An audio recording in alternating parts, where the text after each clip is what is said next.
दोस्तों, आज हम आपको बताने वाले हैं कि रमज़ान के महीने में गरीब बच्चों पर क्या गुजरी। जिन बच्चों के पास इफ्तार में खाने के लिए एक वक्त का खाना भी नहीं था, ये वीडियो देखकर आपकी आंखों में आंसू आ जाएंगे। अगर आपने इस वीडियो को लाइक नहीं किया है तो इसे लाइक ज़रूर करें और हमारे चैनल को सब्सक्राइब करके बेल आइकन भी दबा दें। तो चलिए शुरू करते हैं। ये कहानी जावेद नाम के एक शख्स की है।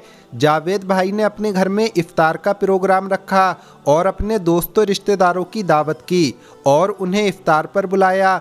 घर में इफ्तार की तैयारी चल रही थी। ये कहानी जावेद भाई खुद बयान करते हैं। वो बताते हैं कि मैंने आमों की पेटी नीचे रखकर अपनी बीवी से कहा, बेगम इफ्तारी के इंतज़ाम में कोई कमी पेशी नहीं रहनी चाहिए।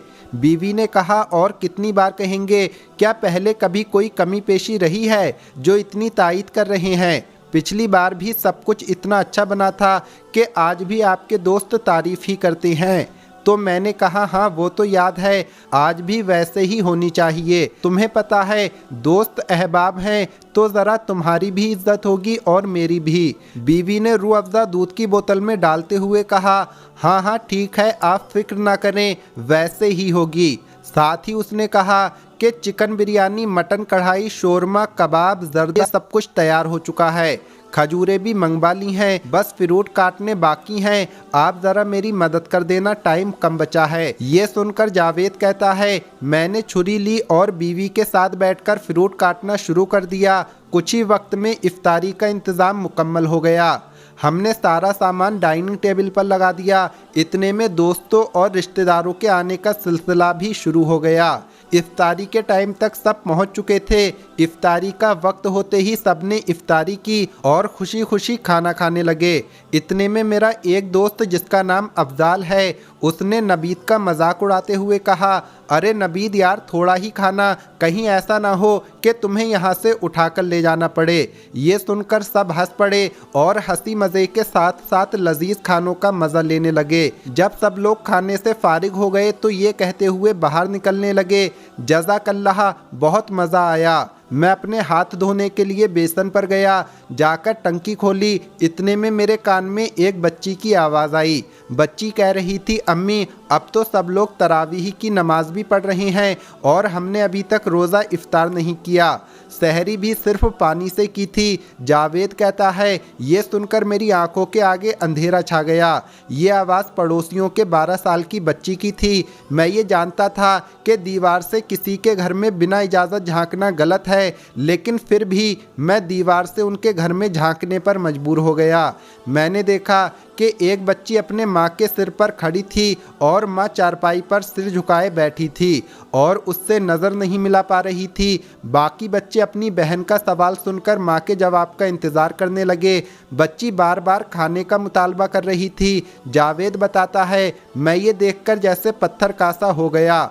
उसकी माँ ने जब सिर उठाया तो अचानक नज़रें मुझ पर पड़ गईं। मैं दीवार पर खड़ा था। उसकी आंखें आंसुओं से भरी हुई थीं। मुझ पर नज़र पड़ते ही वो ज़बरदस्ती मुस्कुराई और चादर से आंसू पोंछते हुए कहने लगी, भाई आप कैसे हैं? ये लड़की बहुत ज़िद्दी है, अभी खाना खाया है और अब फिर से ज़िद कर रही है। जावेद कहता है, वो झूठ बोल रही थी, शायद जानती थी कि मैंने बच्ची की बातें सुन ली हैं। मैं सोच रहा था कि जो मेरे दोस्त इफ्तारी करते वक्त बार बार खाने की तारीफ़ कर रहे थे और एक दूसरे को कह रहे थे कि भाई कम खाओ वगैरह वगैरह, वो सब बातें जब इन्होंने सुनी होंगी तो इन पर क्या बीती होगी। जावेद बताता है, मैं ये सब कुछ देख और सोच रहा था। इतने में पता नहीं मेरी बीवी कब मेरे पास आकर खड़ी हो गई।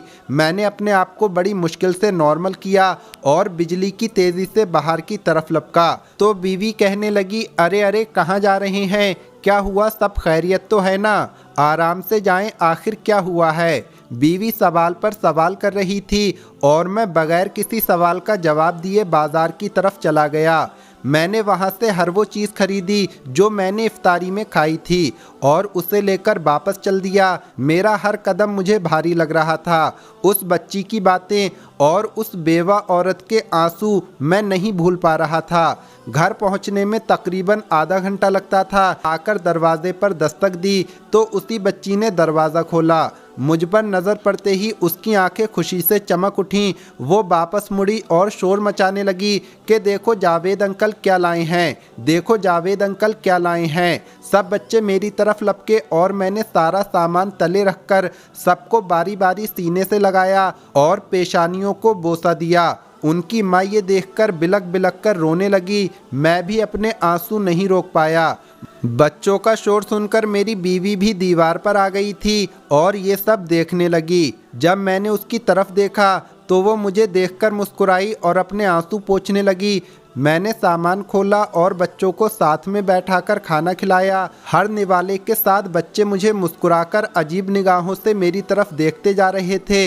बच्चों ने जी भरकर खाना खाया। जब सब खाना खा चुके मैंने कहा आप लोग आराम करो और अम्मी से भी कहो कि वो खाना खा लें, मैं थोड़ी देर में आता हूँ। बच्चों ने कहा ठीक है अंकल। जावेद बताता है इसके बाद मैं वहाँ से चला और मार्केट से आकर इसके बाद मैं वहाँ से चला और मार्केट आकर महीने भर का राशन लिया और दोबारा उनके घर आया। सारे बच्चे सो चुके थे और उनकी माँ जाग रही थी। मुझे देखकर वो खड़ी हुई और नज़रें झुकाकर कहने लगी भाई आपने इतनी जहमत क्यों उठाई। मैंने कहा आप मेरी बहन हो, इसमें जहमत वाली बात कौन सी है। ये कहकर मैंने सामान एक तरफ रखना शुरू कर दिया। जब सामान रख दिया तो सोए हुए बच्चों की तरफ मैंने एक निगाह देखा तो जैसे मुझे सुकून आ गया।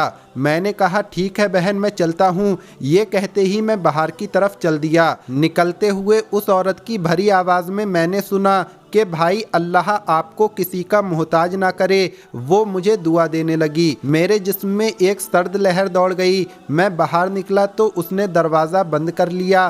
फिर उसके बाद हर दिन बच्चों के हंसने खेलने की आवाज़ आती थी जिसे सुनकर मेरी रूह को सुकून मिलता। जावेद कहता है घर पहुंचकर मैंने सजदाए शुक्र अदा किया और अल्लाह से रो रो कर माफ़ी मांगी कि अल्लाह मुझे माफ़ फरमा कि मैं जो अब तक इस बात से गाफिल था। दोस्तों हम खाते पीते घरों के दोस्तों और रिश्तेदारों को खाने पर मधु करके समझते हैं कि हमने बहुत सवाब का काम किया। यकीनन किसी रोज़ेदार को इफ्तार कराना बहुत बड़ा सवाब का काम है, लेकिन इस बारे में कभी भी नहीं सोचा कि क्या हमारी तरफ से मुस्तहकीन तक उनका हक पहुंच रहा है। दोस्तों उम्मीद करते हैं इस वीडियो का पैगाम आप तक पहुंच गया होगा। आप इस वीडियो को लाइक ज़रूर करें, ज़्यादा से ज़्यादा शेयर करें। मिलेंगे अगली वीडियो में। अस्सलामु अलैकुम, अल्लाह हाफिज़।